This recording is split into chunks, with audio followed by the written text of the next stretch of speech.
দিল্লির পিএম রেখা গুপ্তা জাস্টিস দিয়েছে তরুণের ফ্যামিলিকে। কিভাবে? তরুণকে যারা হত্যা করেছে তাদের পুরো ঘরটাকে বুলডোজার দিয়ে ভেঙে দেওয়া হয়েছে। তো জাস্টিস এখন এভাবে পাওয়া যায়। তাহলে জাস্টিস যখন হচ্ছে তাহলে একতরফা কেন হবে? 28 বছরের আমির, রাজস্থানে যার বাড়ি, যে একটা সবজির ট্রাক নিয়ে যাচ্ছিল, তাকে কিছু উগ্র সন্ত্রাসবাদী লোকজন মিলে গরু পাচারকারী হিসাবে তাকে ট্যাগ করে মার্ডার করেছে।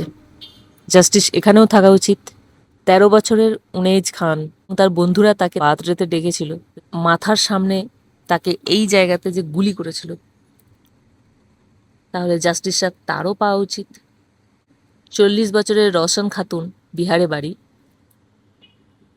যিনি রোজা রেখেছিলেন এই রমজান মাসে এবং তার ফ্যামিলিতে কিছু প্রবলেম হওয়াতে প্রতিবেশীর সাথে তার গ্রামের মুখিয়াকে তিনি বলতে গিয়েছিলেন এবং বলতে যাওয়াতে গ্রামের মুখিয়া ছেলে, আশেপাশের কিছু উগ্র সন্ত্রাসবাদী হিন্দু মিলে তাকে একটা খুঁটির মধ্যে বেঁধে তাকে গোমূত্রের সাথে মদ মিশিয়ে খাইয়েছে এবং নানা রকমভাবে তাকে অ্যাসল্ট করেছে, তারপর সে মারা গেছে। এরকম হাজারো উদাহরণ আছে বিগত 12 বছর ধরে আমাদের দেশে হচ্ছে। জাস্টিস এখানেও মেলা উচিত, তাই না? জাস্টিস একপক্ষ কেন হবে?